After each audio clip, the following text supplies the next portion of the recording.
Delaware's transit service, moving forward. New tonight, the murder trial for 15-year-old Brandon Wingo ends abruptly. Plus, the nursing program at Delaware State University gets a big boost. And is your home safe for the holidays? We've got some tips. Those stories and much more are next. You're watching DETV News.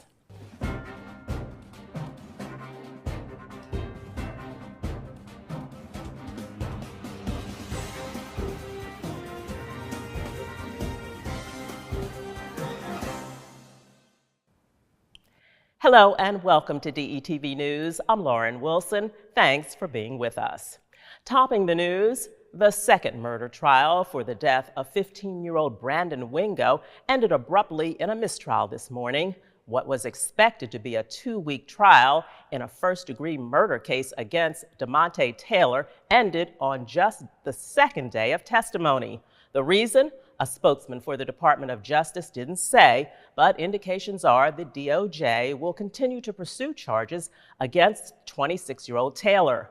Wingo's death sparked outrage in Wilmington. He was killed as he walked home from school on the Clifford Brown Walk in the middle of the day. Prosecutors said his murder was part of an ongoing feud among Wilmington's teens and related to gang violence. Taylor, who was 18 at the time of the killing, was also charged with assault and gang participation. He was found guilty back in 2018, but that conviction was later overturned by the Delaware State Supreme Court. And dozens of families, educators, and community members attended an informational meeting at Marbrook Elementary School in the Red Clay Consolidated School District last night. They want the district to drop plans to phase out Spanish immersion programs. Last month, the district announced low enrollment and high cost are behind the planned move. Marbrook will phase out its immersion instruction, where students learn a half a day in English and the other half in Spanish. That would leave the district's only Spanish instruction at the William C. Lewis Elementary School in Wilmington. Spanish immersion at Skyline Middle School will also be phased out. Red Clay Administrator Hugh Brumal told the crowd the decision is final. The district will hold a second informational meeting on December 12th at 6 p.m. at the Lewis Elementary School. Parents expressed dismay about the program being disbanded. Some said the fight is not over yet. They called for a protest at the district's next Board of Education meeting on December 20th. In other news, Delaware saw the expansion of online reproductive health care with the launch of a telehealth provider called Hey Jane on Monday. The service is expected to cut down on waiting times for patients. Delaware continues to see increases in females seeking abortions and related health care. Reports indicate since Roe versus Wade was overturned nearly 18 months ago, Delaware has seen the highest jump in legal abortions among states on the East Coast. The right to seek an abortion in Delaware is protected thanks to legislation passed by the Delaware General Assembly in 2017. Hey Jane offers consultations for abortions, emergency contraceptives, birth control, and treatment for female ailments in 20 states. 6 other online providers are also available in Delaware. The Delaware Department of Justice operates 2 abortion legal helplines. You can call the number on your screen for more information.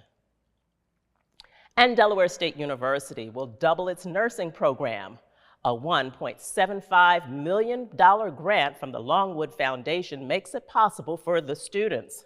Because of the current nursing and public health practitioner shortages, the Longwood investment will provide a creation of a second clinical simulation lab at DSU.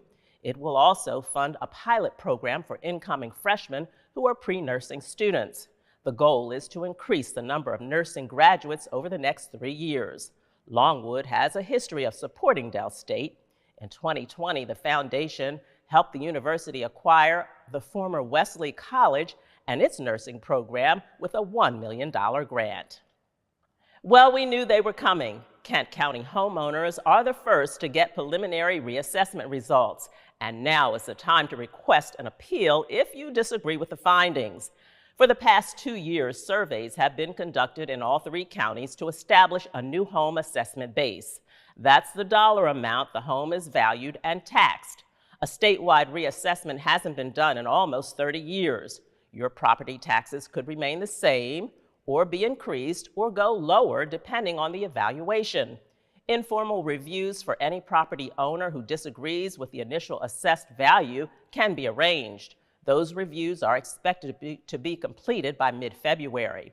A request for a review can be made if you contact the number on your screen. There will also be formal appeals processes available for homeowners.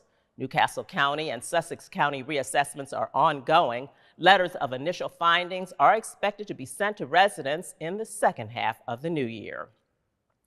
In news from Sussex County, a Frankfort man has been charged with murder following a four-wheeler crash. Delaware State Police say on November 24th, two men were riding a four-wheeler on Frankfort School Road when they were hit by an SUV and were thrown off. 22-year-old Gabrielle Dorman of Millsboro died at the scene. A 20-year-old man was treated and released from an area hospital for his injuries. 38-year-old Jeremiah Handy from Frankfort was identified as the only person in the SUV at the time. He was charged with murder, attempted murder, and the possession of a deadly weapon during a felony. He was taken to Sussex Correctional Institution on $850,000 cash bail. And this is supposed to be the most wonderful time of the year when many of us fill our homes with holiday cheer. That means the works: trees, garlands, decorations, and strands of lights. Though festive, the National Fire Association is warning homeowners not to unintentionally create a fire hazard in your winter wonderland.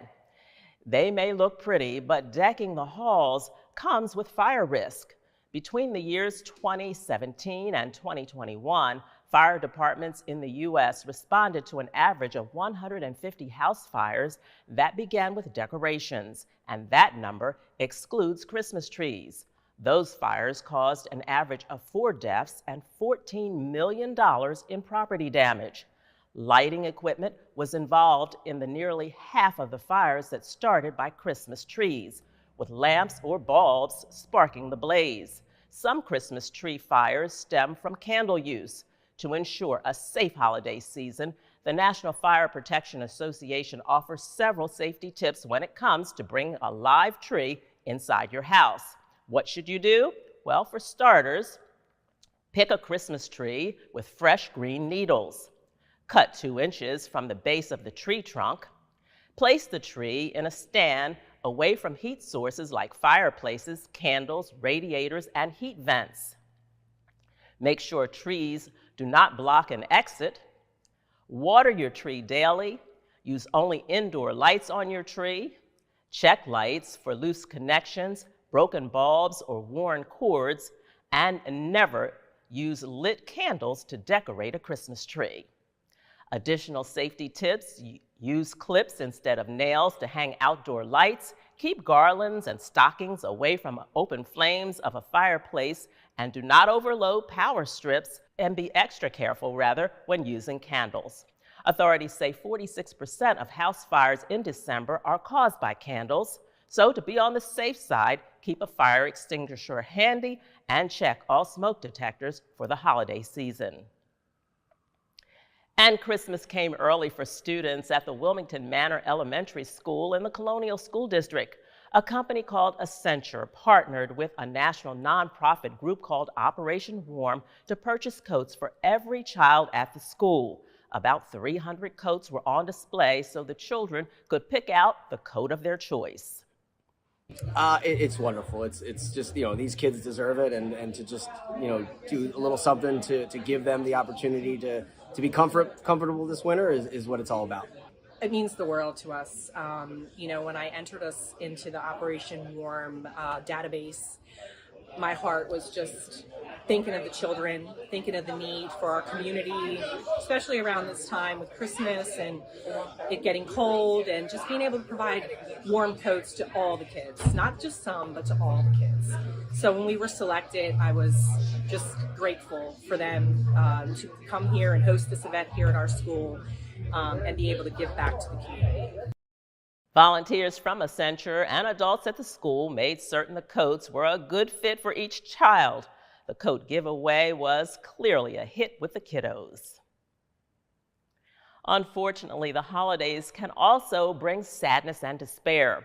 Wilmington City Councilwoman Xanthia Oliver joined community groups today to hand out door knockers about increasing drug addiction awareness. That because statistics show the highest rate of drug overdoses occur during the holiday season. Oliver and a group of volunteers left the door knockers on homes along Market and 23rd Street. Oliver said her goal is to bring awareness to the city's northeast side, which she says has been plagued by opioid epidemics. A need for comprehensive solutions that include treating drug addiction as a public health issue rather than a criminal one is also something she supports, along with preventing overdoses through the distribution of Narcan overdose kits. Partners for today's event included the Hope Commission, Churches Take a Corner, We Are the Moms, and numerous other groups. And finally tonight, Rodney Square was a busy place last night as folks gathered to enjoy holiday festivities. The highlight of the evening was the countdown and the lighting of the city's Christmas tree by none other than Santa Claus and his famous reindeer, Rudolph. The lighting ceremony featured performances by the 28th Army Band, Officer Ryan Jacobs, and special guest speakers, including Mayor Mike Przicki. We've got so much going on in our city to make you proud. And as your mayor, nothing can make me happier than to get out here and see these beautiful faces and know that we've made our city so healthy for them to grow up in. Provided free food, hot chocolate, and holiday lanterns. It looks like it was a good time that was had by all. That's going to do it for this edition of DETV News. Be sure to watch us on all social media platforms and hit that like and share button. I'm Lauren Wilson. Thanks for joining us.